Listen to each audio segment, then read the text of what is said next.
Sure you are, buddy. And I'm the director of the FBI. Get out of the damn car! Officer, you have just aimed your service weapon at a federal agent. This is a felony. Lower your weapon. The heat shimmered off the asphalt of U.S. Route 50, distorting the endless stretch of Nevada desert into a watery mirage. It was the kind of heat that baked into the metal of a car and seeped through the soles of your shoes, a relentless, oppressive presence. Inside the climate-controlled cabin of a black Dodge Charger, Special Agent Liam Dubois felt none of it. He was driving westbound, the cruise control set to a precise 70 miles per hour, 5 below the posted limit. The high desert sun glinted off the clean, waxed hood of the unmarked government vehicle. For the past 3 hours, he hadn't seen another car. It was why they called this the loneliest road in America. Dubois had spent the last 4 days in Ely, wrapping up a multi-agency surveillance operation targeting a firearms trafficking ring moving stolen military hardware across state lines. He was a 12-year veteran of the Bureau of Alcohol, Tobacco, Firearms, and Explosives, the ATF. Before that, 6 years in the Marine Corps, Force Reconnaissance.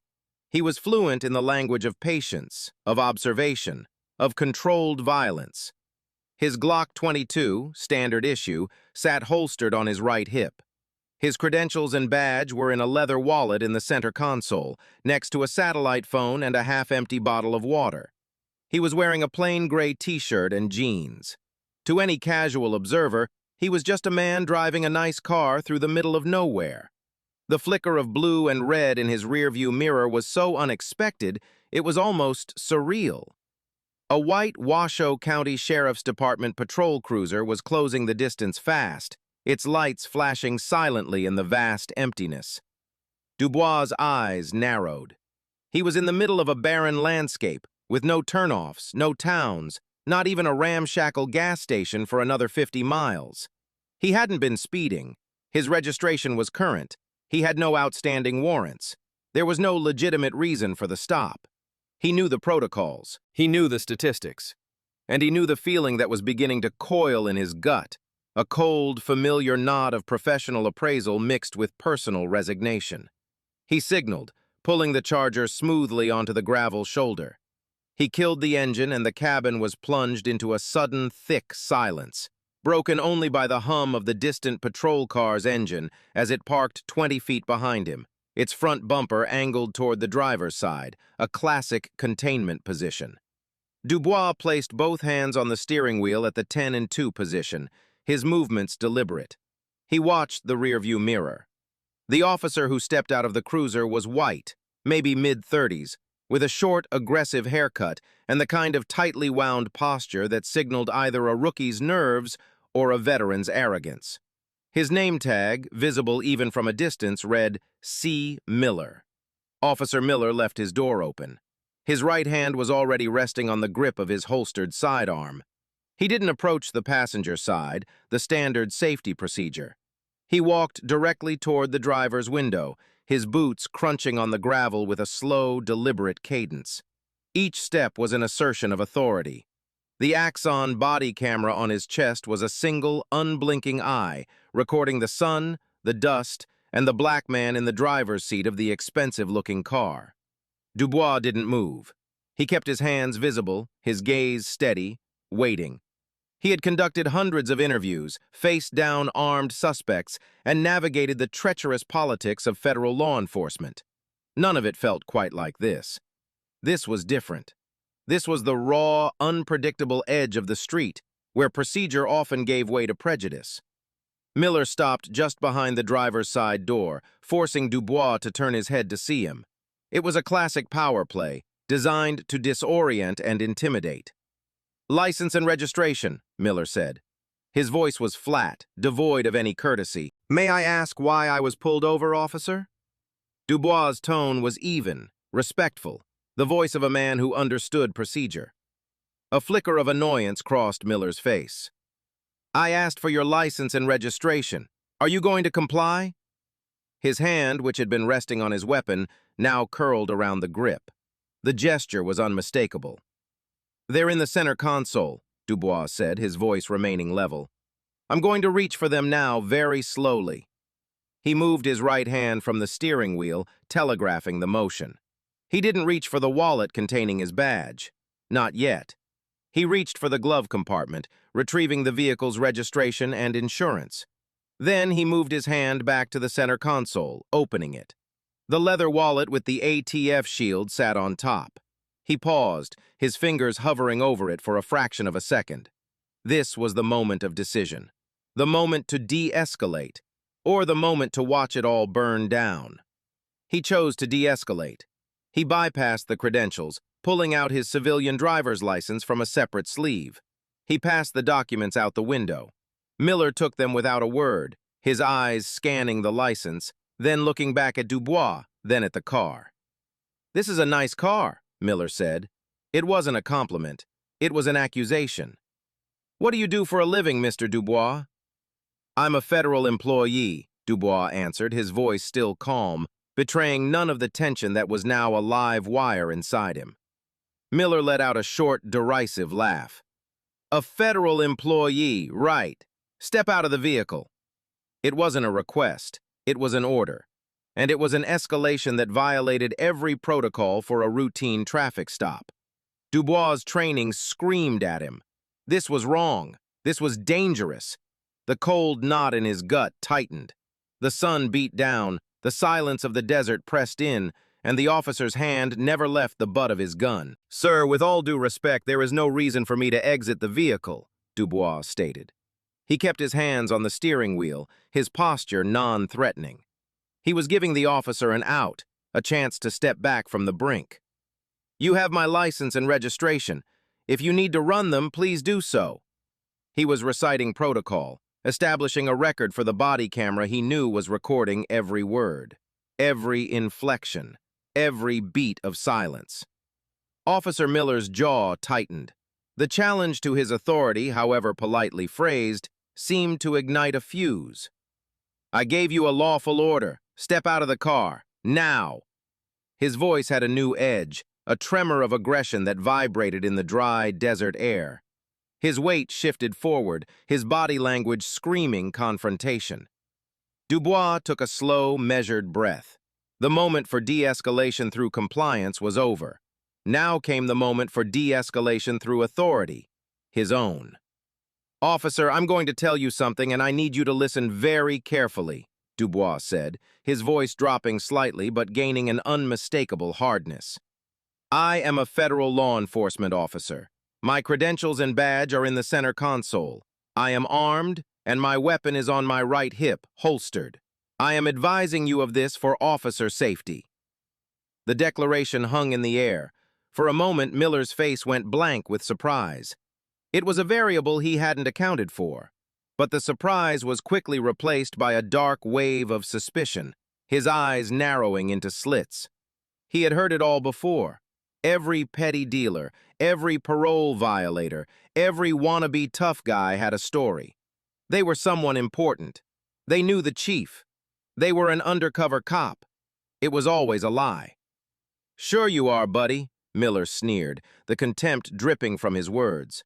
The body cam would capture the curl of his lip, the dismissive shake of his head.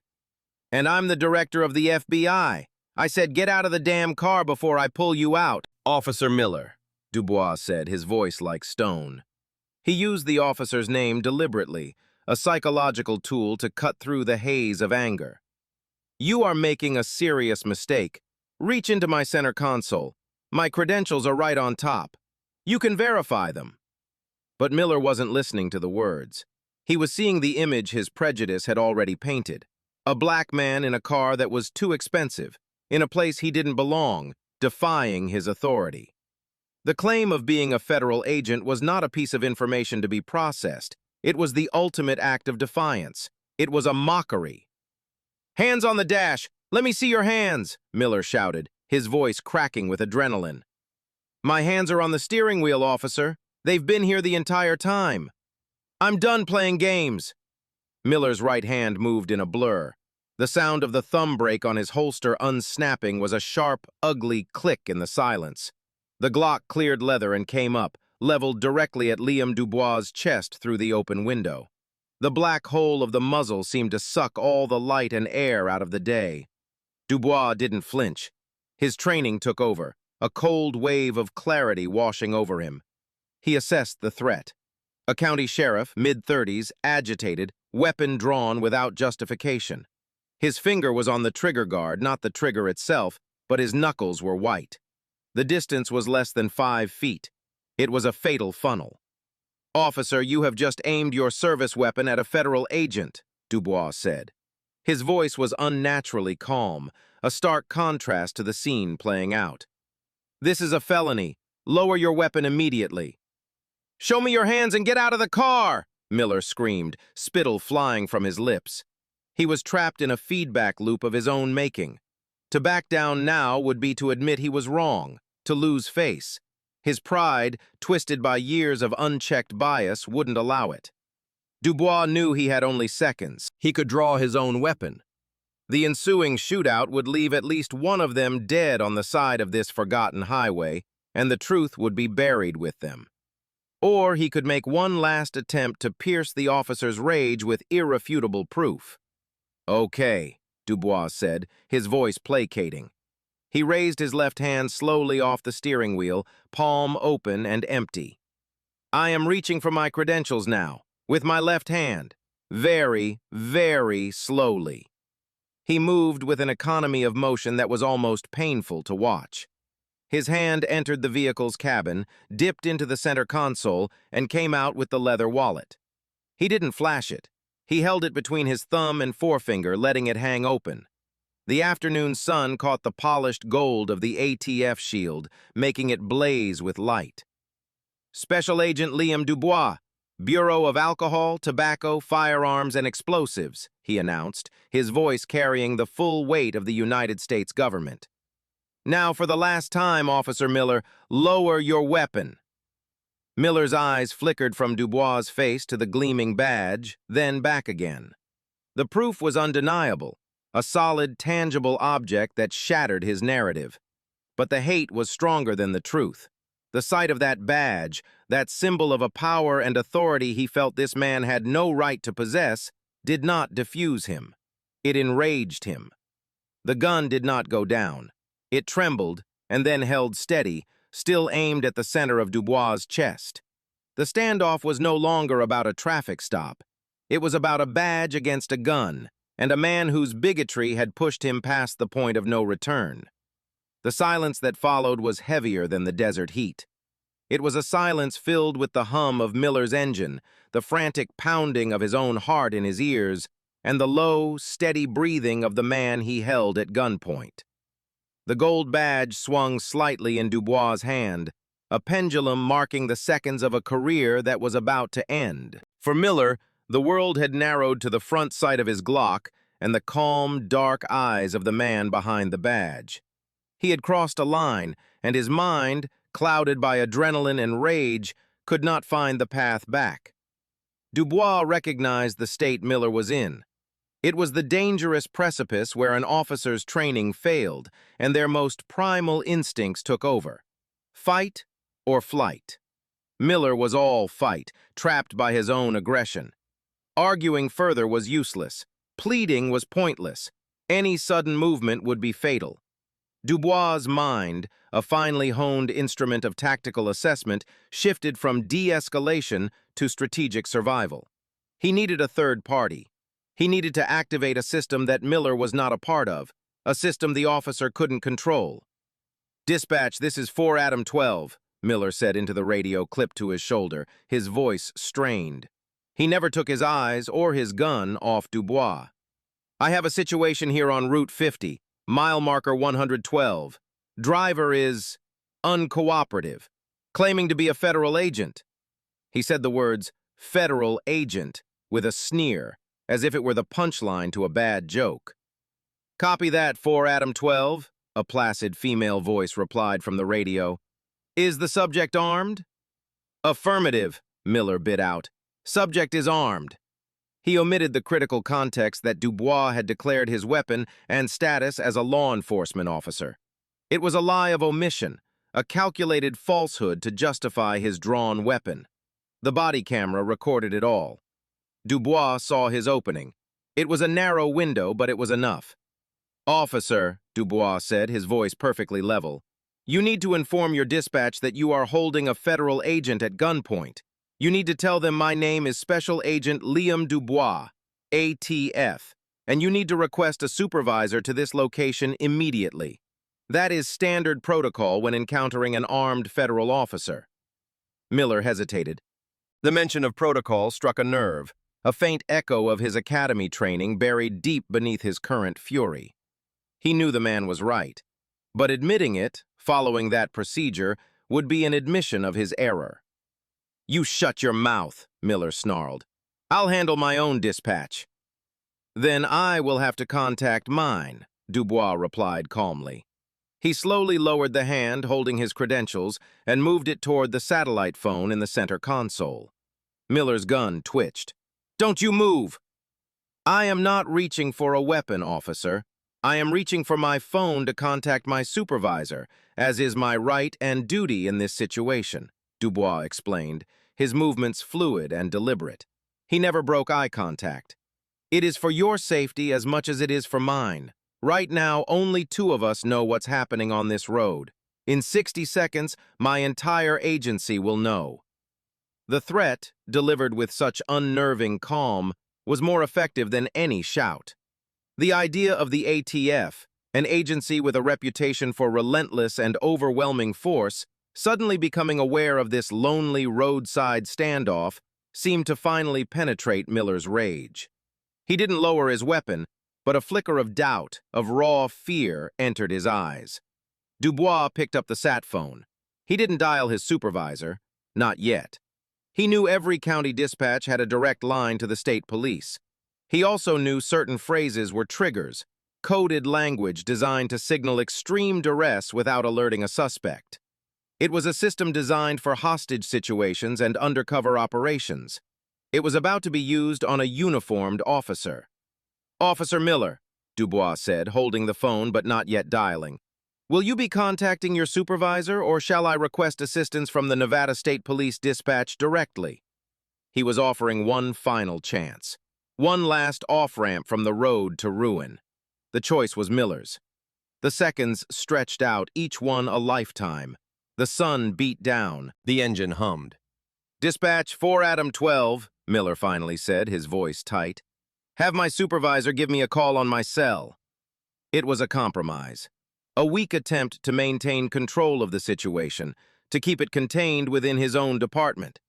It was also a fatal mistake. Before dispatch could respond, Dubois pressed a single speed dial button on the sat phone. The call connected almost instantly. "Dubois," he said. "Liam, what is it?" The voice on the other end was his direct superior, Special Agent in Charge David Thorne, back in the Las Vegas field office. Dubois kept his eyes locked on Miller. "David, I'm on Route 50, west of Fallon. I have been stopped by a Washoe County Sheriff's officer. The situation has escalated. The officer has drawn his service weapon." He paused, then delivered the code. "I am advising you that we have a potential blue-on-blue situation that is not secure." Blue-on-blue. It was a term borrowed from the military, meaning friendly fire. In federal law enforcement, it had a more specific, chilling meaning. A law enforcement officer threatening another. The addition of "not secure" was the critical part. It meant the aggressing officer was unstable, unpredictable, and that the federal agent's life was in immediate danger. It was a phrase that bypassed all normal channels. It was a 5-alarm fire. On the other end of the line, Thorne's demeanor would have shifted instantly from managerial to tactical. He wouldn't have asked for details. The code was the detail. "Copy, Liam. Stay on the line. Help is coming." Dubois didn't reply.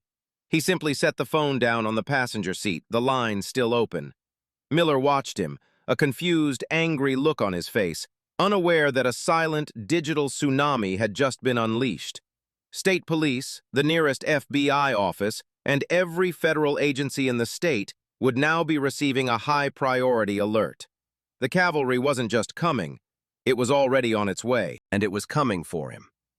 The first sign of the changing tide was not a siren. It was the crackle of Miller's own radio, a sudden burst of frantic energy from the previously calm dispatcher. 4 Adam 12, what is your exact location? State police are requesting a confirmed GPS coordinate. The request was unusual. State police didn't typically get involved in a county sheriff's traffic stop unless specifically requested, which Miller had not done. I'm at mile marker 112, I already told you that, Miller snapped, his irritation growing. The situation was slipping from his grasp. Stand by, 4 Adam 12. Supervisor is attempting to reach you on your cell. You need to answer your phone. The dispatcher's voice was now laced with an urgency that bordered on panic. Miller's cell phone, mounted on his dash, began to ring. He ignored it. To answer it would be to look away from Dubois, and his fragile dominance was entirely dependent on the threat of the gun in his hand. He was a man standing on a trap door, and he could feel the hinges beginning to groan. Dubois remained perfectly still, a statue of composure in the driver's seat. He knew the sequence of events that was unfolding beyond this dusty stretch of highway. His call had triggered a protocol that was swift and unforgiving. Special Agent in Charge Thorne would be on a parallel line with the regional head of the Nevada State Police. There would be no polite requests, only direct, unequivocal orders. The nearest supervisor, regardless of agency, was to proceed to his location with extreme urgency. Jurisdiction was irrelevant. The only thing that mattered was the phrase, "blue on blue, not secure."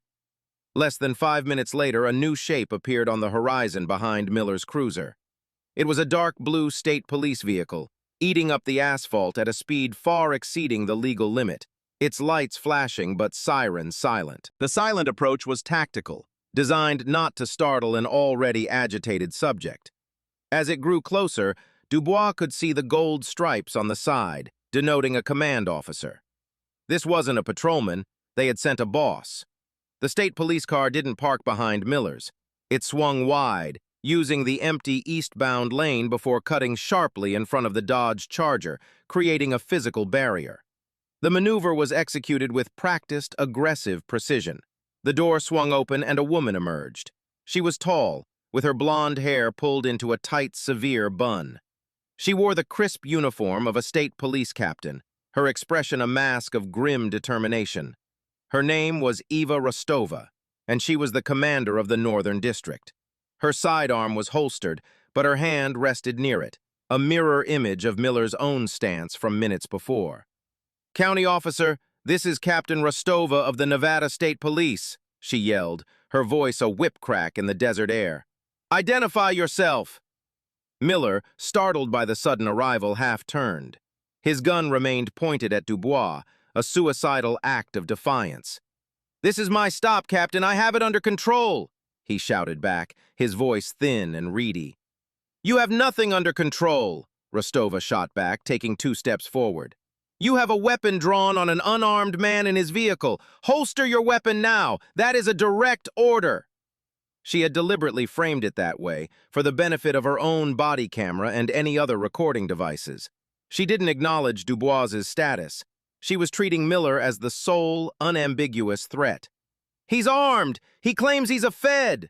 Miller pleaded, his justification now sounding like a pathetic excuse.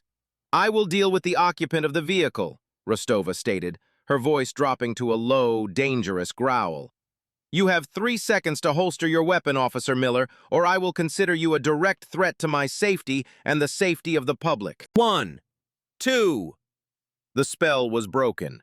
Faced with a superior officer whose authority was absolute and whose patience was clearly gone, Miller's entire edifice of aggression collapsed. His shoulders slumped. The Glock, which had been an extension of his will, suddenly seemed like a heavy, foreign object in his hand. He lowered it, his movements clumsy, and fumbled it back into his holster. The sound of it clicking into place was like a gavel falling on his career. The immediate, life-threatening danger had passed. "Now," Rostova commanded, "step away from the vehicle. Put your hands on the hood of your patrol car." Humiliation washed over Miller's face, a tide of mottled red. He was being treated like a common criminal. He shot a look of pure hatred at Dubois before turning and shuffling toward his own cruiser, his movements leaden with defeat. Rostova waited until Miller had complied before she approached the Charger. She moved to the passenger side, her eyes constantly scanning, assessing. She looked at Dubois, who had not moved, his hands still visible, the ATF badge still resting on the center console. "Sir," she said, her voice now calm and professional. "I'm Captain Rostova. Are you unharmed?" "I am, Captain," Dubois replied, his own voice steady. "Thank you for your timely arrival." Her eyes flickered to the badge, then back to his face. A flash of understanding and deep professional dread crossed her features. She knew exactly what this was now. This wasn't just a bad traffic stop. This was a federal incident. "Understood," she said, a world of meaning packed into that single word. She keyed the radio on her shoulder. "Dispatch, this is State Command. I am on scene at mile marker 112. The situation is secure. Have Washoe County dispatch their on-duty shift commander to my location immediately. And get me the number for the special agent in charge of the ATF's Las Vegas field office. Now!" On the hood of his car, under the relentless Nevada sun, Officer Miller began to understand that the worst part of his day had only just begun. With Captain Rostova in command of the scene, a fragile but tangible sense of order descended upon the roadside. Miller remained spread-eagled on the hood of his own car, a posture of utter submission. Rostova, maintaining a safe distance, directed him to surrender his firearm, which he did with a slow, resentful motion. She secured it in her own vehicle before turning her full attention back to the man in the Charger. The immediate physical threat was neutralized. The institutional and jurisdictional nightmare was just beginning. Dubois finally allowed himself to move. He retrieved the sat phone from the passenger seat, the line to his supervisor still open. "David, are you still there?" "I'm here, Liam," Thorne's voice came back, tight with controlled urgency. "What's your status? Are you secure?" "Affirmative. Nevada State Police are on scene. A Captain Rostova has taken command. The subject officer has been disarmed and detained." A heavy sigh of relief could be heard over the phone. "Thank God. Are you injured?" "Negative. I am unharmed." "Good. Stay put. I'm handling it from this end." The line went quiet for a moment, and Dubois could hear the faint sound of Thorne speaking to someone else in the room. He was in the command center of the Las Vegas office, and the full weight of the bureau was now in motion. "Liam," Thorne said, his voice back on the line and all business. "The U.S. Attorney's Office for the District of Nevada has been notified. The FBI has been looped in on a civil rights violation potential. I have a team spinning up to head your way. They'll be wheels up in 20 minutes. Their job is to secure you, secure the evidence, and take possession of all recordings. Do not give your statement to anyone but them. Do you understand?" "Understood," Dubois replied. "And Liam," Thorne added, a harder edge to his voice, "do not surrender your weapon or your credentials to anyone. You are a federal agent, and that vehicle is a federal asset. They have no jurisdiction over you." "Copy that, David." Dubois ended the call. The machine was now running on its own. Phone calls were being made at levels of government Miller couldn't even comprehend. Assistant U.S. attorneys were conferring with Department of Justice officials in Washington, D.C. FBI agents were being dispatched. A simple traffic stop had metastasized into a major federal incident because of one officer's inability to control his prejudice. 20 minutes later, a Washoe County supervisor's car arrived.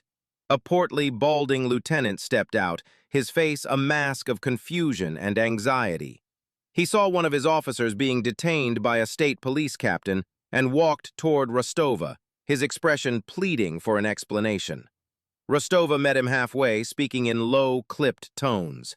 From his car, Dubois could see the lieutenant's face pale, his eyes widening as the reality of the situation sank in. He looked over at Dubois, then at Miller, then back at Rostova, a man watching a bomb detonate in slow motion. This local drama was soon overshadowed by a far more intimidating arrival.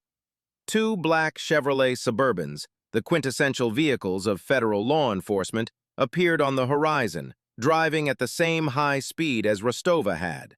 They pulled onto the shoulder, boxing in the other vehicles. 4 men in tactical pants and polo shirts embroidered with a small FBI logo emerged. They moved with the quiet, efficient confidence of men who were used to taking over chaotic scenes. The lead agent, a tall man with a severe face, approached Captain Rostova, flashing his credentials. "Captain Rostova?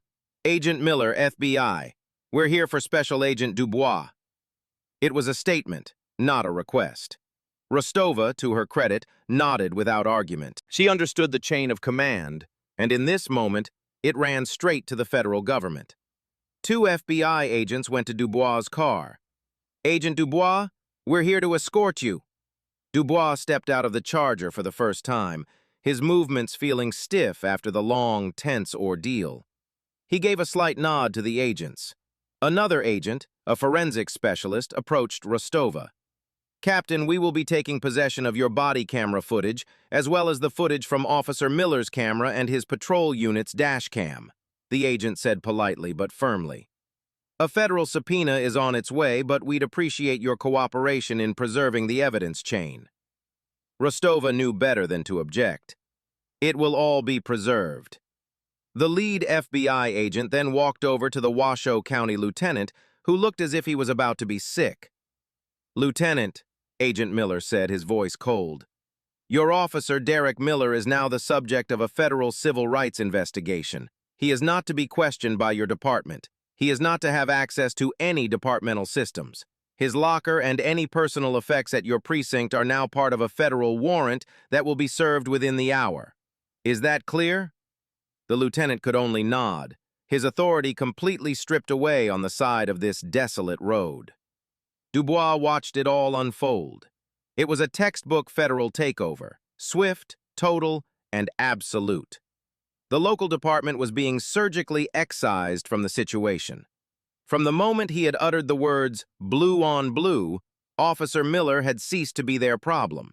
He was federal property now, and the federal government was coming to collect. The single phone call had been the first stone that starts an avalanche, and now the full, crushing weight of it was roaring down the mountain, aimed squarely at Officer Miller and the Washoe County Sheriff's Department. The drive back to the ATF's Las Vegas field office was conducted in near silence. Dubois sat in the passenger seat of the lead FBI Suburban, his own Charger being driven behind them by another agent. The sun was beginning to dip toward the horizon, painting the desert sky in shades of orange and purple. It was a beautiful sunset, but Dubois saw none of it. He was replaying the incident in his mind, dissecting every word, every gesture, every decision. His training had held, his composure had not broken, but a cold anger, deep and profound, was beginning to thaw the icy calm that had sustained him. It was the anger of a man who had sworn an oath to uphold the law, only to have that same law used as a weapon against him by one of his own. When they arrived at the federal building, Special Agent in Charge David Thorne was waiting for them in the secure parking garage. Thorne was a mountain of a man, a former prosecutor who had switched to the ATF 2 decades ago. He clapped Dubois on the shoulder, his expression a mixture of relief and fury. "Glad you're safe, Liam," he said gruffly. "Let's go upstairs. The U.S. Attorney wants a preliminary statement." Meanwhile, back in Washoe County, a different kind of meeting was taking place. Sheriff Frank Donovan, a man just 6 months from a comfortable retirement, sat in his office, the phone pressed to his ear. On the other end was the county's legal counsel, who was delivering a relentless stream of catastrophic news. "They've already served the warrant on the precinct. They're imaging all of Miller's computer data, his patrol logs, everything. The FBI is treating the station like a crime scene, Frank. A U.S. attorney from the DOJ's Civil Rights Division is flying in from D.C. tonight. This is out of our hands. Completely." Donovan hung up the phone, the plastic groaning under the pressure of his grip. He had seen the preliminary report from the shift lieutenant. He had seen the single damning sentence. Officer Miller drew his service weapon on a credentialed ATF agent during a traffic stop. He felt a wave of nausea. He had known Miller for 8 years, knew he was aggressive, had a chip on his shoulder, but this was department-ending negligence. Lieutenant Peterson knocked and entered, his face grim. "He's here, Sheriff. With his union rep. Donovan nodded, steeling himself. Send him in. Officer Derek Miller walked into the sheriff's office. He was out of uniform, wearing jeans and a faded t-shirt. His earlier bravado was gone, replaced by a sullen, defensive resentment. He was flanked by a union lawyer who looked supremely annoyed to have been called in on a Sunday evening. Derek, sit down, Donovan said, his voice heavy. Miller sat, refusing to make eye contact. I've been briefed on the incident on Route 50, the sheriff began. I'm not going to ask you for your side of the story. That's for the feds to sort out. What I am here to do is inform you that, effective immediately, you are suspended without pay, pending the outcome of the federal investigation. The union lawyer started to speak, but Donovan held up a hand. Save it, Paul. This isn't a debate. I have a state police captain's sworn statement that my officer held a federal agent at gunpoint without cause. I have the U.S. Department of Justice breathing down my neck. This is the only move I have. Donovan slid a form across the desk. You will surrender your badge, your service weapon, your department ID, and your vehicle keys. Now. Miller's head snapped up, his eyes blazing with a sense of betrayal. For doing my job? For stopping a suspicious vehicle? You call aiming your weapon at another cop doing your job? Donovan shot back, his voice rising. He identified himself, Derek. He showed you his goddamn badge. What more did you want? I thought it was fake, Miller retorted, his voice cracking. He trailed off, knowing how weak it sounded. You thought, the sheriff said, his voice laced with contempt. You didn't verify. You didn't call a supervisor. You let whatever poison is in your head take over.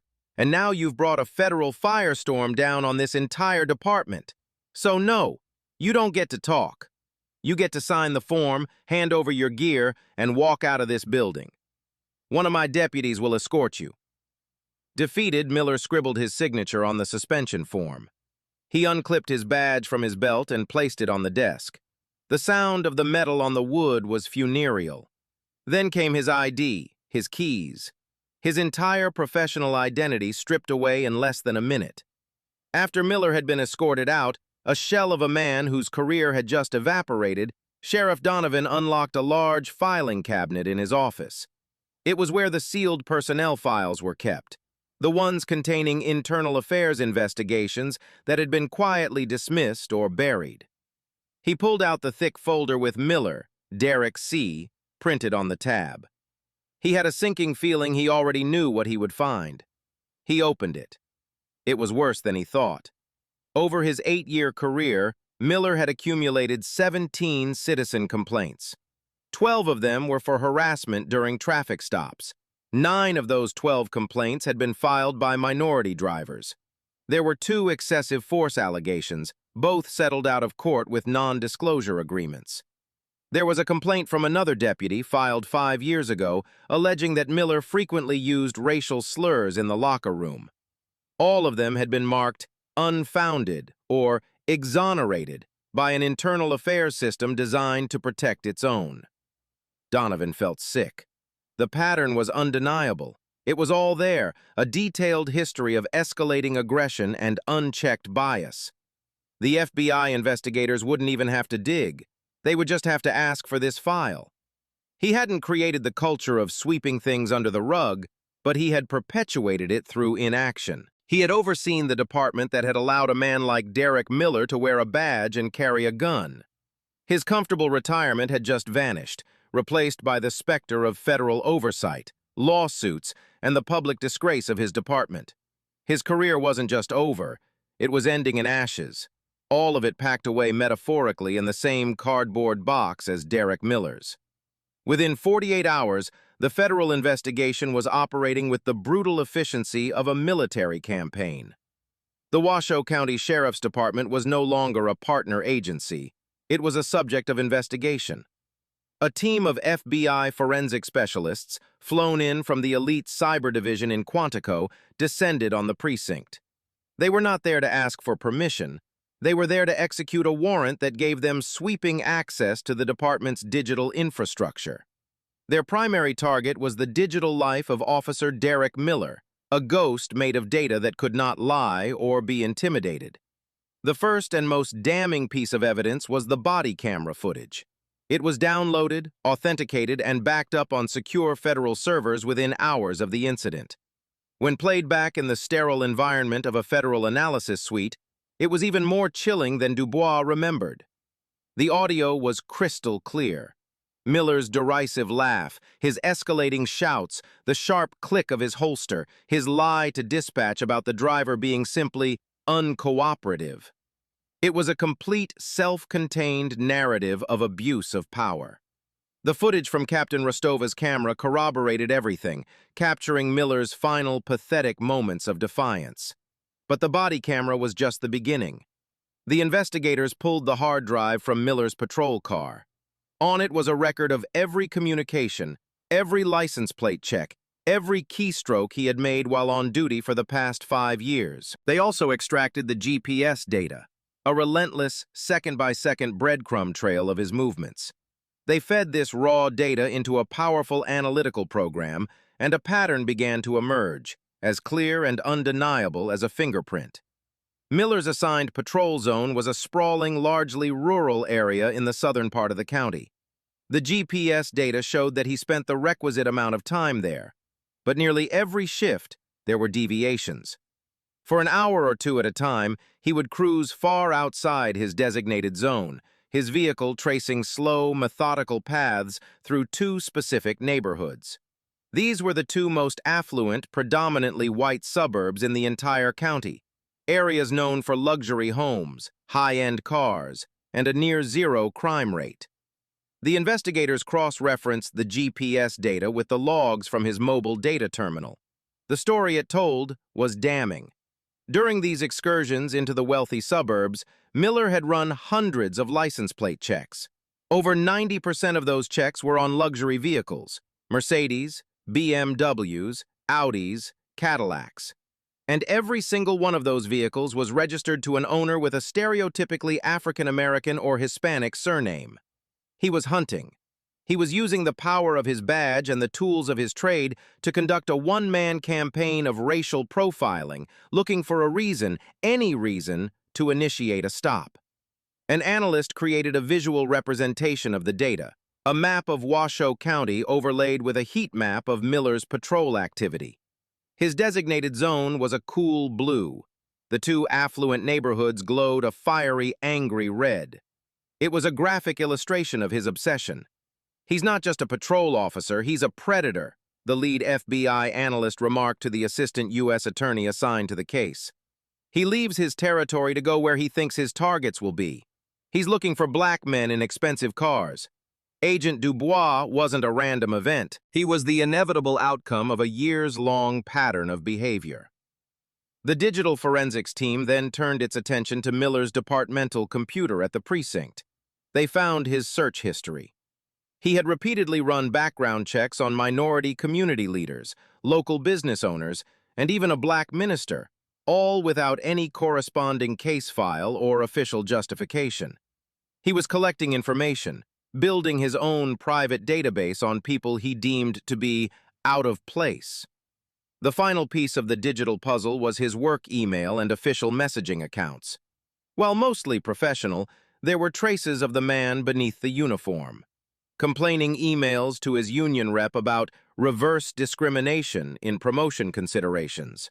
Messages to other officers subtly bragging about a good stop he had made the night before, often with a winking emoji.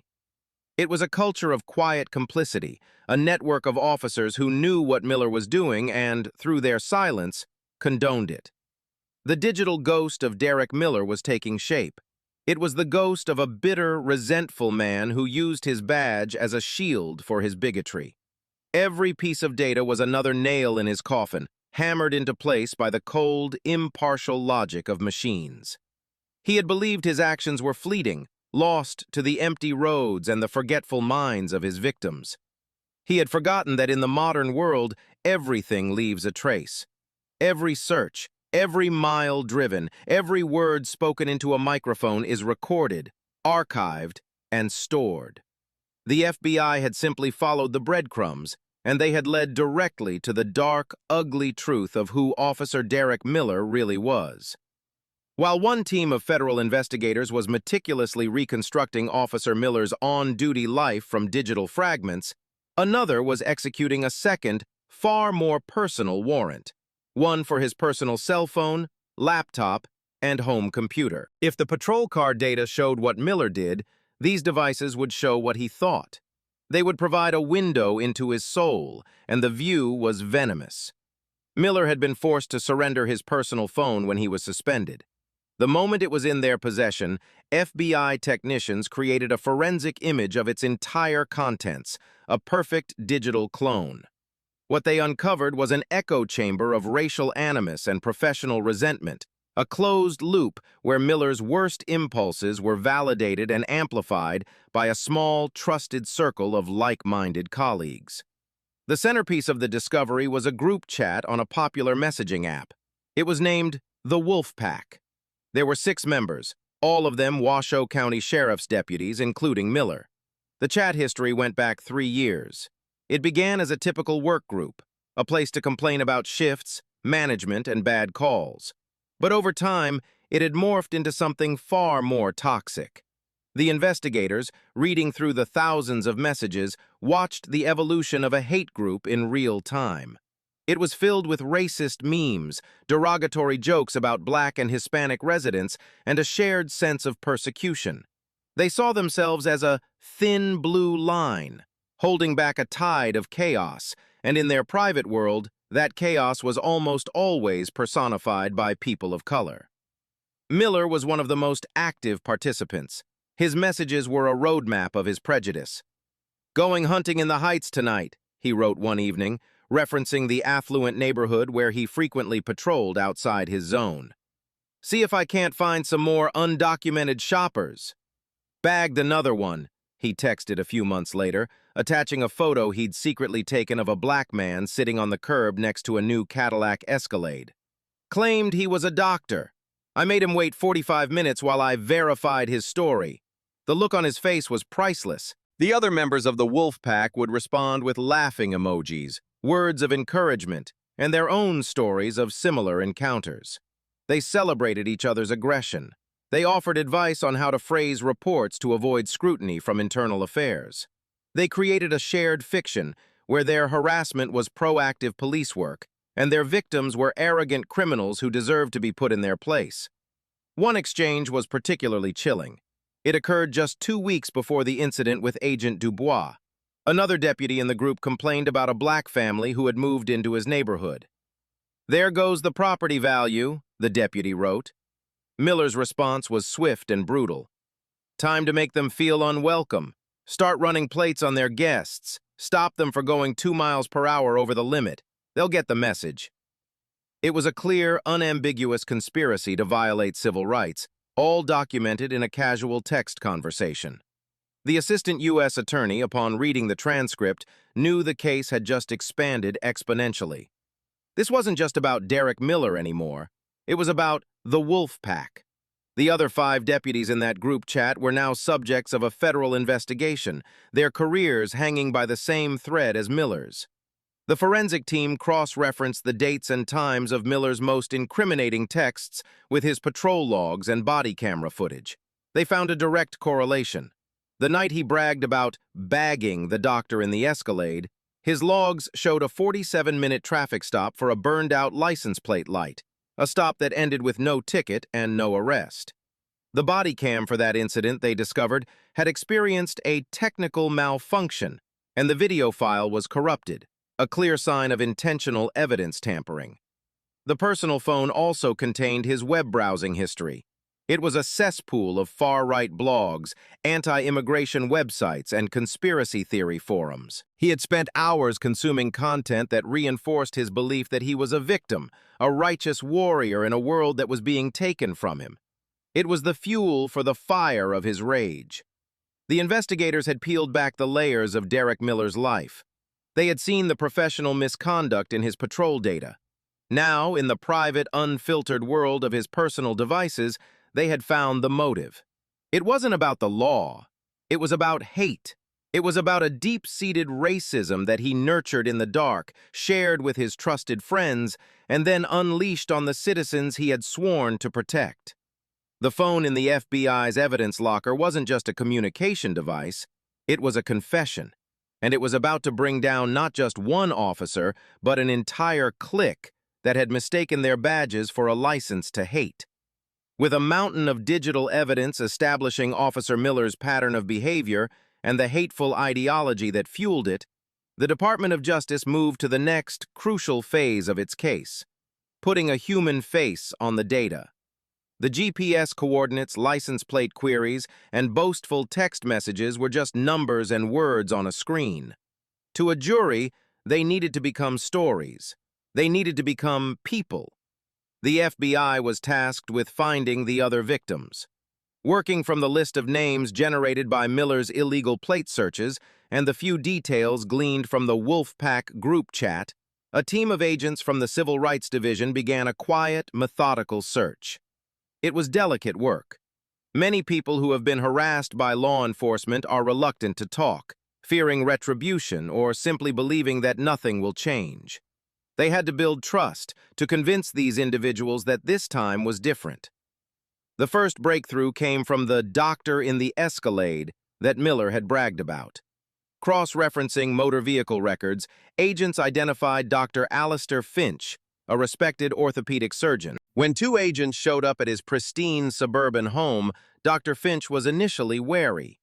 He listened, his arms crossed, as they explained they were investigating the officer who had pulled him over months ago. "I remember it," Dr. Finch said, his voice tight with the memory of the humiliation. "He pulled me over for a license plate light I later confirmed was working perfectly. He treated me like a car thief.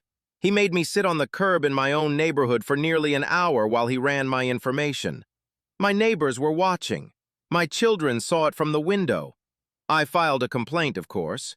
I received a letter a month later saying the officer's actions were found to be within department policy." The agents showed him a transcript of Miller's text message. Dr. Finch read the words. The look on his face was priceless. The color drained from his own. The cold, abstract injustice he had felt now had a voice, and it was the voice of a bully gloating over his cruelty. "Yes," he said, his voice hardening, "I will testify." One by one, the voices emerged from the shadows. They found a corporate lawyer who had been pulled from his Mercedes during his lunch break and questioned for 30 minutes about where he got the money for such a car. They found a retired Air Force colonel who was stopped and aggressively interrogated about the ownership of his own home after Miller saw him getting his mail. They found a young software engineer who had been stopped 3 times by Miller in 6 months for offenses as trivial as improper lane change and failure to signal 100 feet before a turn. None of the stops had resulted in a ticket. All of them had left the man feeling targeted and powerless. Each story was a variation on the same theme, a routine day shattered by an act of baseless suspicion. They spoke of Miller's condescending tone, his barely concealed sneer, his way of asking questions that were not questions at all but accusations. "Is this really your car? What are you doing in this neighborhood? You seem nervous. You have something to hide?" The investigators learned that many of the victims, like Dr. Finch, had filed complaints.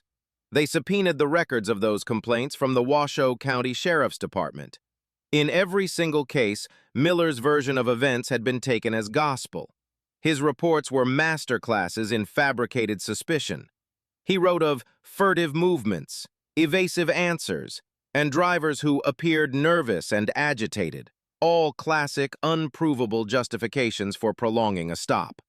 And in every single case, his supervisors and the Internal Affairs Division had signed off on it, rubber stamping his behavior. The FBI now had more than a dozen credible, articulate witnesses. They were doctors, lawyers, veterans, and entrepreneurs. They were the very picture of upstanding citizens, and their collective testimony would paint a devastating portrait of Miller's reign of terror. They were no longer isolated victims of a rogue cop. They were a chorus, their voices joined together, and their stories would be the emotional core of the federal government's case. When Agent Dubois was briefed on the progress, he read the summaries of the other victims' statements. He saw his own experience reflected in theirs, the same tactics, the same language, the same underlying assumption that their success was illegitimate and their presence was a crime. The cold anger he had felt began to sharpen into a steely resolve. He had been the one Miller had the misfortune of targeting who had the power to fight back on an equal footing. But his fight was no longer just his own. He was now fighting for Dr. Finch, for the colonel, for the young engineer, and for all the others whose voices had been silenced by a system that chose not to listen. The shadows were receding, and the truth was stepping into the light. With an avalanche of digital evidence and a roster of compelling victim witnesses, the investigation reached its inevitable conclusion. The case was presented to a federal grand jury in a closed session in Reno. The assistant U.S. attorney, a sharp, tenacious woman named Sarah Jenkins, didn't need to be theatrical. She simply laid out the evidence, piece by damning piece. She started with the foundation, the body camera footage of the stop on Route 50. The 16 jurors watched in stony silence as Officer Miller's aggression escalated, his voice growing louder, his prejudice becoming more naked, culminating in the moment he drew his weapon on Agent Dubois. They heard his lie to dispatch. They saw the gleaming ATF badge ignored. Next, Jenkins presented the digital forensics, the heat maps showing Miller's racial hunting grounds, the logs of hundreds of baseless license plate checks. The jurors saw the data, the cold, hard proof of a systematic campaign of harassment. Then came the echo chamber. Jenkins read aloud the transcripts from the Wolfpack group chat, the racist jokes, the celebratory messages about humiliating drivers, Miller's own words about making black families feel unwelcome. The jurors' expressions hardened. This was not a mistake or a misunderstanding. This was a conspiracy of hate, documented in their own words. Finally, she presented the summaries of the victim interviews. She didn't call the witnesses themselves, that was for the trial, but she told their stories. The surgeon humiliated on the curb.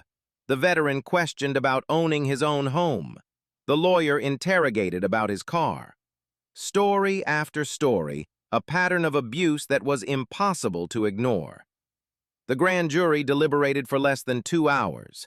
When they returned, they handed down what is known as a true bill, a decision to formally indict. The indictment was sweeping. It wasn't just a single charge, it was a multi-count assault on Derek Miller's entire career of misconduct. Count 1. Deprivation of rights under color of law for the armed stop of Special Agent Liam Dubois. This was the core charge, a direct accusation that Miller had used his official authority to violate a citizen's constitutional rights. Count 2. Assault on a federal officer with a deadly weapon. By pointing his Glock at Dubois after he had been identified as a federal agent, Miller had crossed a jurisdictional line that carried a severe mandatory minimum sentence. Count 3. Conspiracy to violate civil rights. This charge was broader, encompassing the years of harassment detailed in the patrol data and the text messages.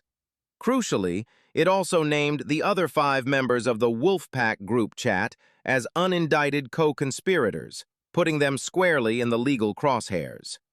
Count 4.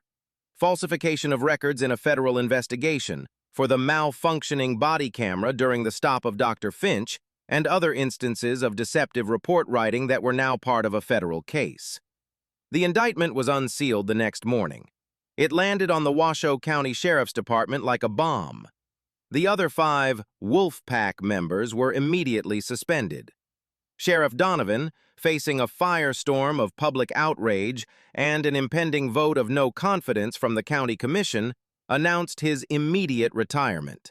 The department was in freefall. For Derek Miller, the indictment transformed his reality. He was no longer a suspended cop waiting for an internal review. He was a federal defendant. He was arrested not by his former colleagues, but by a team of FBI agents who showed up at his house at 6 o'clock in the morning. He was handcuffed, placed in the back of a black Suburban, the same kind of vehicle his victims drove, and taken to the federal courthouse for his arraignment. In the courtroom, stripped of his uniform and his authority, he looked small and lost. He stood before a federal magistrate judge, the formal charges read out against him. When the judge asked for his plea, he mumbled, "Not guilty." AUSA Jenkins stood and addressed the court on the matter of bail. "Your Honor," she said, her voice ringing with authority, "the government requests that the defendant be remanded into custody pending trial. This is not just a man who made a mistake. This is a man who, for years, has used his badge as a weapon to terrorize a specific segment of our community. He has shown a profound contempt for the law and the authority of the federal government. He conspired with others to hide his actions. He presents both a flight risk and a clear and present danger to the community." The judge looked at the indictment, then at Miller. Bail is denied. The U.S. Marshal stepped forward and led a stunned Derek Miller out of the courtroom. The vague threat of consequences had now become the cold, hard reality of a federal prison cell. He was no longer Officer Miller, a member of a protected brotherhood. He was inmate number 775-NV, a man standing alone against the full, crushing weight of the United States government. The trial was set, and the gears of federal justice, slow but immensely powerful, had begun to grind. In the months leading up to the trial, Derek Miller sat in a federal detention center, the reality of his situation sinking in. His life had been reduced to a concrete cell and consultations with his court-appointed defense attorney, a weary but competent public defender named Robert Carlyle. Carlyle knew the evidence against his client was overwhelming. The digital trail, the victim testimonies, and the damning body cam footage formed a near-perfect case for the prosecution. A plea bargain was the logical move, but Miller, steeped in a stubborn cocktail of denial and resentment, refused. He insisted he was the victim, a good cop being railroaded by a politically correct system. He would go to trial. Carlyle, obligated to mount a defense, knew his only hope was a long shot, a procedural challenge. He couldn't win on the facts, so he had to attack the evidence itself. He filed a motion to suppress the body camera footage, arguing that its release to the prosecution without a specific, narrowly defined warrant for that exact video file constituted a violation of Miller's Fourth Amendment rights against unreasonable search and seizure. It was a flimsy, technical argument, a legal Hail Mary. The defense's entire strategy depended on convincing a judge to throw out the single most compelling piece of evidence. The pretrial hearing was held in a federal courtroom presided over by Judge Eleanor Vance, a no-nonsense jurist with a reputation for being meticulous and impatient with frivolous arguments. Robert Carlyle stood and made his case, citing obscure precedents, and arguing that the initial warrant had been overly broad. "The government went on a fishing expedition, Your Honor. They took everything, hoping to find a crime."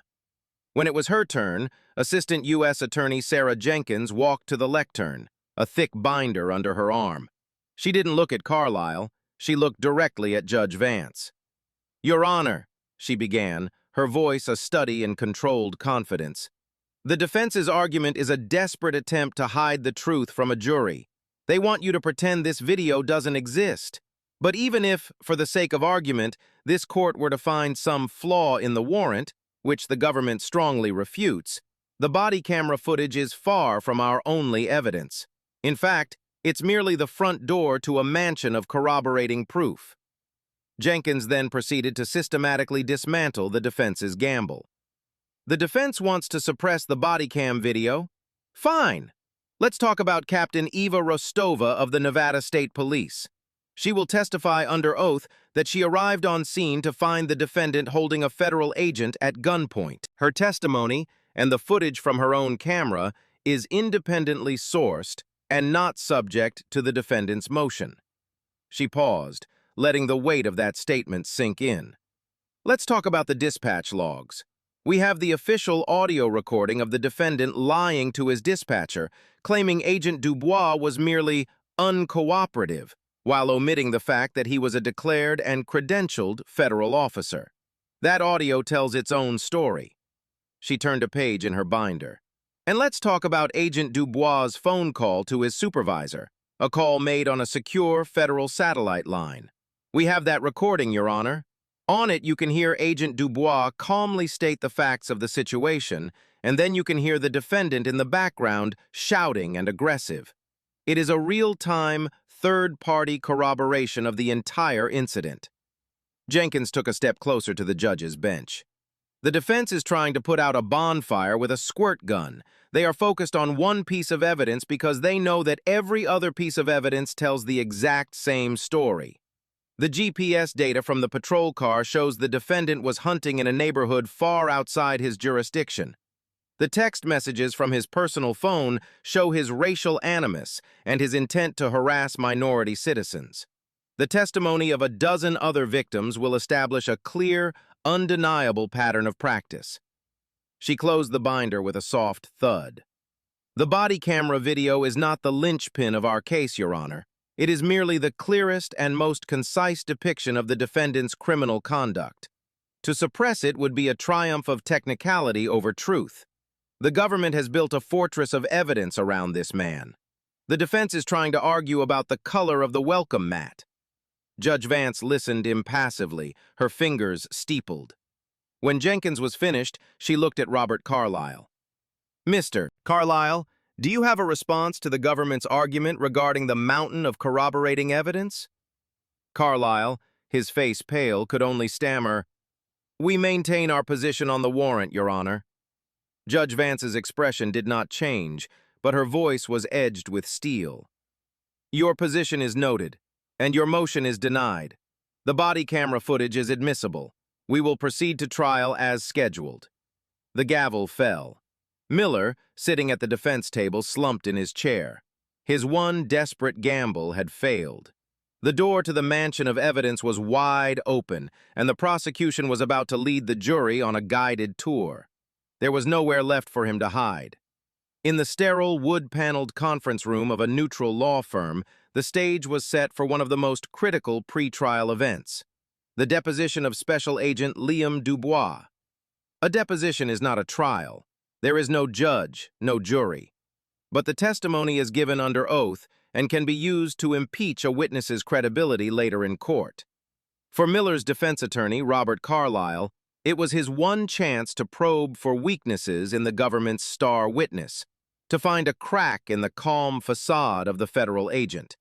He was hoping to find anger, inconsistency, or a hint of procedural error he could exploit. He would find none. Dubois sat at one end of a long mahogany table, flanked by AUSA Sarah Jenkins. At the other end was Carlyle, and a court stenographer whose fingers hovered over her machine, ready to capture every word. For 7 straight hours, Carlyle questioned Dubois, his approach shifting from friendly and conversational to pointed and accusatory. He started with Dubois's background, trying to paint him as an aggressive, military-trained operator predisposed to conflict. "Agent Dubois, you served in the Marine Corps, is that correct? In a force reconnaissance unit?" "Yes. That's an elite unit, isn't it? Special operation. You're trained in direct action, in aggressive tactics."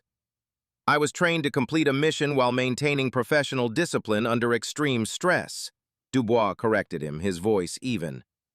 "And would you say you were under extreme stress during the traffic stop with Officer Miller?" "I would describe the situation as tense and potentially lethal," Dubois replied, refusing to take the emotional bait. "My stress level was managed by my training." Carlyle shifted to the stop itself, trying to find a procedural flaw. "Why didn't you immediately declare yourself as a federal agent?" "Standard procedure and my own training dictates that in a traffic stop, you first comply with initial requests for license and registration to de-escalate the encounter. An immediate declaration of law enforcement status can sometimes be perceived as a challenge to the stopping officer's authority." "So you were deliberately concealing your identity?" "I was deliberately following protocol to ensure a peaceful resolution," Dubois countered. Jenkins made a small note on her legal pad, a hint of a smile on her lips. For hours it went on like this. Carlyle would pose a question designed to elicit an emotional or defensive response, and Dubois would answer with the calm, clinical precision of a man dictating a report. His recall was total. He recounted the exact words Miller used, the angle of his patrol car, the way his hand curled around the grip of his pistol before he even spoke. Carlyle tried to paint Dubois' actions as provocative. "You reached into your center console, correct? Couldn't Officer Miller have perceived that as a threatening gesture, a move for a weapon?" "I clearly verbalized my intent before moving," Dubois stated. "I said, 'They're in the center console. I'm going to reach for them now very slowly.' I telegraphed every motion. The threat in that encounter did not originate from my vehicle." The turning point came late in the afternoon. Carlyle, growing frustrated, decided to go on the attack, questioning Dubois' perception of Miller's motives. "Agent Dubois, you're claiming this entire incident was racially motivated. Isn't it possible that Officer Miller was just a cautious cop in a high-stress situation? That he saw a man in a powerful car on a lonely road and was simply doing his job?" Dubois leaned forward slightly, his eyes locking with Carlyle's for the first time. The room grew quiet. "Mr. Carlyle," Dubois began, his voice still low but now carrying an immense weight. "I have been a law enforcement officer for 12 years. Before that, a Marine for 6. I have been in firefights in Afghanistan. I have arrested members of violent drug cartels. I have faced men who wanted to kill me. I know what a cautious cop looks like. I know what a high-stress situation feels like." He paused, letting his credentials fill the space. "A cautious cop doesn't approach a driver's side door on a deserted highway. A cautious cop doesn't get belligerent when asked the reason for a stop. A cautious cop doesn't lie to his own dispatch. And a cautious cop, Mr. Carlyle, does not draw his weapon on a man who has identified himself as a fellow officer and presented his badge." He leaned back, his point made. "What I experienced on Route 50 was not caution. It was not stress. It was contempt.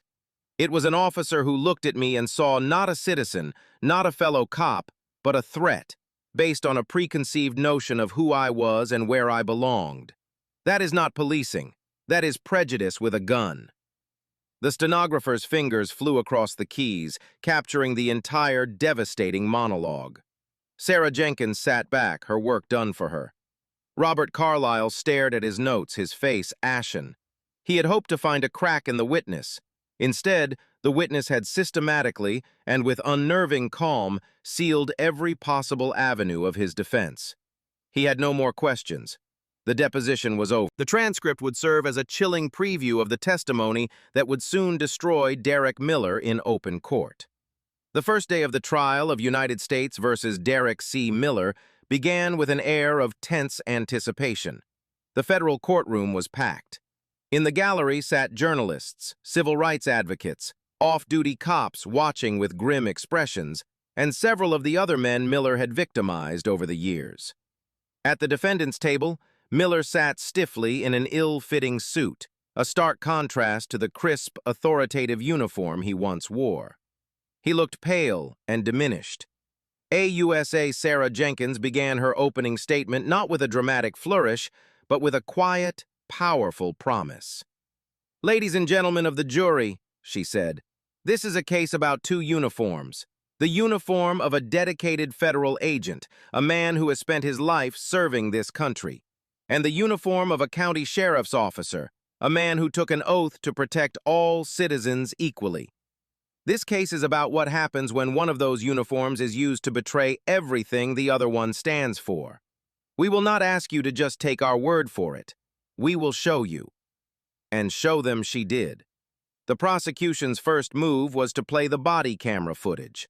A large screen was lowered in the courtroom, and for the next 10 minutes, the jury was transported to that sun-bleached stretch of U.S. Route 50.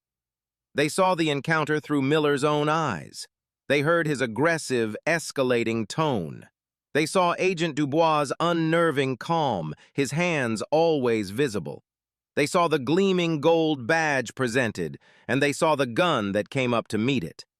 The audio was clear, the visuals undeniable. When the video ended and the screen went black, a heavy silence filled the courtroom. Miller refused to look at the screen, his gaze fixed on the table in front of him. Next, Jenkins called Captain Eva Rostova to the stand. In her crisp state police uniform, she was a figure of pure, unimpeachable authority. She described arriving on scene to find Miller holding Dubois at gunpoint. "In my 20 years in law enforcement," she stated, her voice firm, "I have never seen such a dangerous and unprofessional breakdown of an officer's control. There was no justification for his weapon to be drawn." Robert Carlyle's cross-examination was brief and ineffective. He couldn't challenge her credibility, so he could only ask a few pointless questions before retreating. The emotional core of the prosecution's case came on the second day. One by one, the other victims took the stand. Dr. Alistair Finch, the surgeon, spoke first. He described the profound humiliation of being forced to sit on a curb like a common criminal, the way Miller had smirked at him, the feeling of utter powerlessness. "He didn't just detain me," Dr. Finch said, his voice thick with emotion. "He stripped me of my dignity in front of my own home." Then came retired Air Force Colonel Marcus Thorne, a man who had commanded troops in combat. He spoke of the cold fear he felt when Miller stopped him, not for himself but for his son, who was in the passenger seat. "I have been in dangerous situations my entire adult life," the colonel said, his voice trembling slightly. "But I have never been more afraid than in that moment, because I realized I couldn't protect my own son from a man who was supposed to be protecting us." The message he sent was clear. Because of the color of our skin, we were a threat. A young attorney, a recent law school graduate, described being pulled over on his way to his first ever court appearance.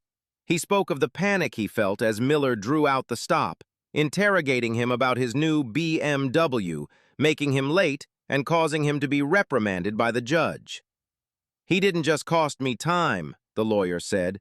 "He cost me my credibility on my very first day as an officer of the court." Each story built upon the last, creating a suffocating mosaic of systemic abuse. Carlyle's cross-examinations were feeble. He tried to poke holes in their memories, to suggest they had misinterpreted Miller's intentions. But he could not shake their stories. Their experiences were too real, their pain too palpable. The jury listened intently, their faces etched with a mixture of sympathy and dawning anger. They were no longer just looking at a single incident on a lonely highway. They were seeing a reign of terror, conducted by one man, enabled by a department that looked the other way. The truth was being unveiled, not as a single act, but as a deep, festering wound. And at the center of it all sat Derek Miller, the man who held the knife. On the fourth day of the trial, the defense made a high-risk, high-reward decision. They called Derek Miller to the stand. It was his only chance to reframe the narrative, to present himself as a diligent, misunderstood officer rather than the predator the prosecution had portrayed. Dressed in the same drab suit, he walked to the witness stand and swore an oath to tell the truth, an oath he had already violated countless times in his official reports. Under the gentle, guiding questions of his own attorney, Robert Carlyle, Miller painted a picture of a routine day that went wrong. He spoke of the desolate nature of Route 50, the need for heightened vigilance. He described Dubois' car as suspicious, though he couldn't articulate why. He claimed Dubois' calm demeanor struck him as unnatural and evasive. He portrayed himself as a lone officer facing an unknown threat. When asked why he drew his weapon, he mumbled, "I feared for my life." He claimed the ATF badge looked fake, and that he couldn't remember using any racial slurs or unprofessional language. It was a weak, self-serving performance, but it was the only story he had. Then, it was Sarah Jenkins's turn to cross-examine. She approached the witness stand not with aggression, but with a calm, surgical precision. She carried a thick binder, the same one from the pre-trial hearing. "Officer Miller," she began, her voice deceptively soft. "You testified that you were on heightened alert on Route 50. Is that correct?" "Yes, that's right," Miller said, sitting up a little straighter. "Yet you chose to approach the driver's side of the vehicle, putting you in the most vulnerable position in a traffic stop. Is that what your training taught you to do when you perceive a threat? Miller hesitated. Well, no, but... And you left your patrol car door open, correct? Another violation of standard safety protocol for a high-risk stop. Miller was already on the defensive. Jenkins moved on, her questioning relentless. She brought up his patrol logs. Officer Miller, your designated patrol zone is Zone 3 in the south of the county, isn't it? Yes. Then can you explain to the jury why, on the afternoon you arrested Dr. Alistair Finch, your GPS shows you spending 73 minutes patrolling The Heights, an affluent suburb nearly 15 miles outside your zone? I was being proactive, looking for suspicious activity. And was Dr. Finch, an orthopedic surgeon driving home from the hospital, the suspicious activity you were looking for? Jenkins asked, her voice dripping with sarcasm. Then she brought out the text messages. A large monitor was turned toward the jury, and the hateful words from the Wolfpack group chat appeared in stark black and white. Jenkins read one of Miller's texts aloud. Going hunting in the Heights tonight. See if I can't find some more undocumented shoppers. Officer Miller, who were these undocumented shoppers you were hunting? Miller's face flushed a deep, blotchy red. It was a joke. Just locker room talk. A joke? Jenkins pressed. Dr. Finch didn't think it was a joke. The retired Air Force colonel didn't think it was a joke. 14 separate citizens who filed complaints against you for harassment didn't think it was a joke. Were they all just misunderstanding your sense of humor? He stared at her, his mouth opening and closing, but no sound came out. The final blow came when Jenkins returned to the Dubois stop. You testified that you can't remember using any unprofessional language. Let's see if we can refresh your memory. She signaled to the technician. They didn't play the video, they played only the audio, isolated and enhanced. First from the body camera, then from the satellite phone recording, filling the silent courtroom. They heard Miller's sneering laugh. They heard his shouted commands. They heard him lie to his own dispatcher. And then they heard the moment, just before Captain Rostova arrived, when Miller, thinking no one could hear, had leaned in and whispered a single vile racial slur into his radio microphone, a word he thought was private, but that the sensitive equipment had captured perfectly. Jenkins let the slur hang in the air for a full 10 seconds. The jury stared at Miller, their faces masks of disgust. Officer Miller, Jenkins said, her voice now like ice. You testified that you drew your weapon because you feared for your life. But isn't the truth that you drew your weapon because you couldn't stand the sight of a black man who wasn't afraid of you? Isn't it true that you saw not a threat, but a man whose very existence in that car, on that road, offended your view of the world? Miller stared, not at her but into the middle distance. The carefully constructed facade of the misunderstood cop had been shattered. The lies, the justifications, the years of self-deception, all of it had crumbled away under the weight of his own words. He was exposed, not just as a criminal, but as a man consumed by a pathetic, bitter hatred. He finally broke. He buried his face in his hands, his shoulders shaking. He didn't say another word. He didn't have to. The jury had heard his confession.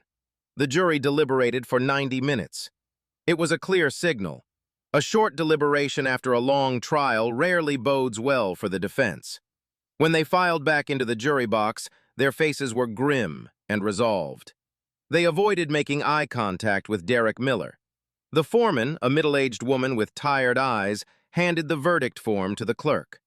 The clerk passed it to Judge Vance, who reviewed it without expression before handing it back. The foreperson will please rise and read the verdict. The woman stood, the paper trembling slightly in her hand.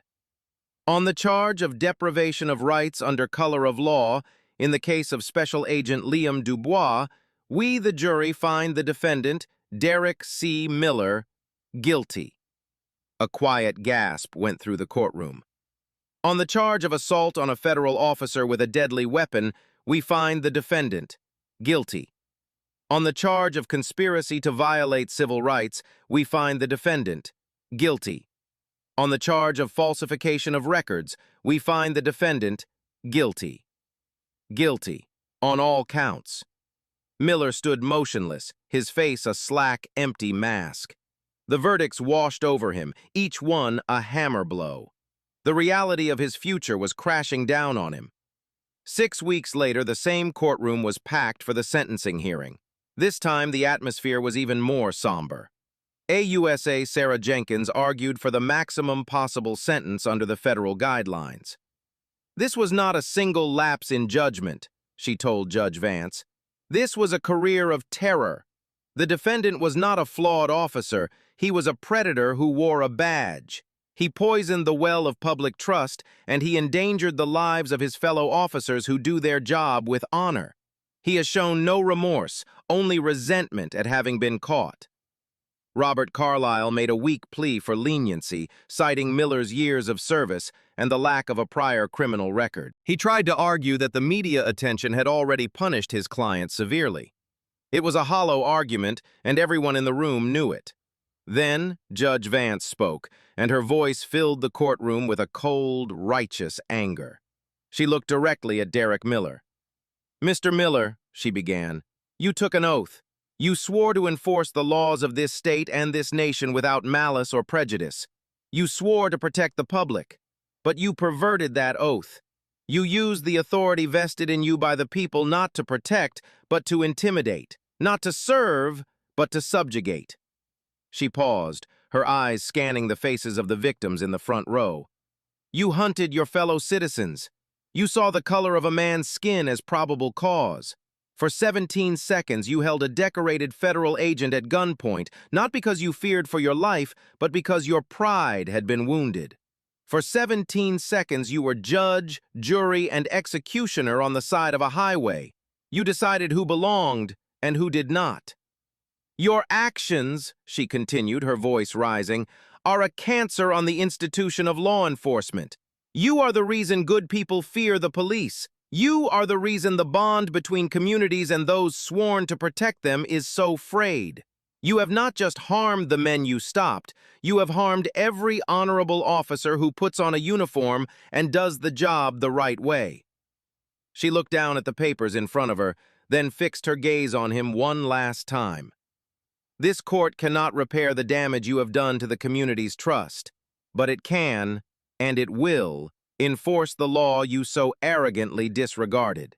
It is the judgment of this court that you be sentenced to the custody of the Federal Bureau of Prisons for a term of 204 months, 17 years. There will be no possibility of parole." The sentence was a physical blow. Miller staggered as if he'd been struck. 2 U.S. Marshals moved to his side, their hands on his arms. His career hadn't just ended. His life as a free man was over. His downfall was now complete. 17 years in federal prison for 17 seconds of hate on a sunlit highway. The price of his prejudice had finally come due. The conviction and sentencing of Derek Miller sent shockwaves through Nevada. The Department of Justice, using the evidence from the trial as leverage, moved swiftly to address the systemic failures at the Washoe County Sheriff's Department. Rather than a lengthy and costly legal battle, the county agreed to a consent decree, a legally binding agreement to enact sweeping, federally monitored reforms. The Wolf Pack was dismantled. The other 5 members of the group chat were fired. 2 of them, facing their own federal conspiracy charges, pleaded guilty in exchange for their cooperation and received sentences of probation and a permanent ban from working in law enforcement. The other 3 faded into disgraced obscurity. The department itself was gutted. An independent civilian oversight board with full subpoena power was established. A new state-of-the-art early warning system was implemented to flag officers who, like Miller, accumulated multiple citizen complaints. All traffic stop data was made public, tracked by race, location, and outcome to ensure transparency. Every deputy was required to undergo intensive new training on implicit bias, de-escalation, and constitutional policing. The sheriff's department didn't just get a new coat of paint. Its very foundation was rebuilt under the watchful eye of the federal government. A civil settlement was reached months later.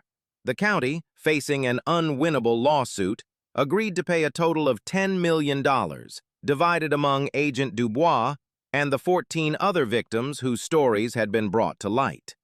The money was an acknowledgement of their pain, but everyone knew it could not erase the scars.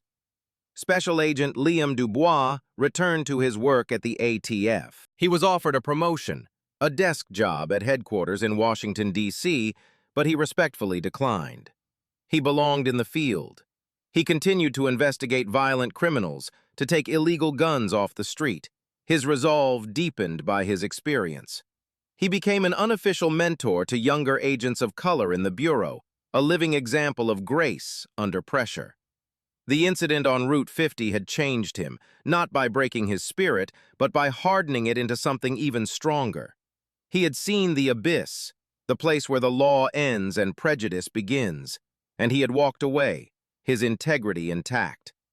The slow ticking of a cooling engine, the taste of dust and adrenaline. For months after, those were the ghosts that visited Liam Dubois in quiet moments.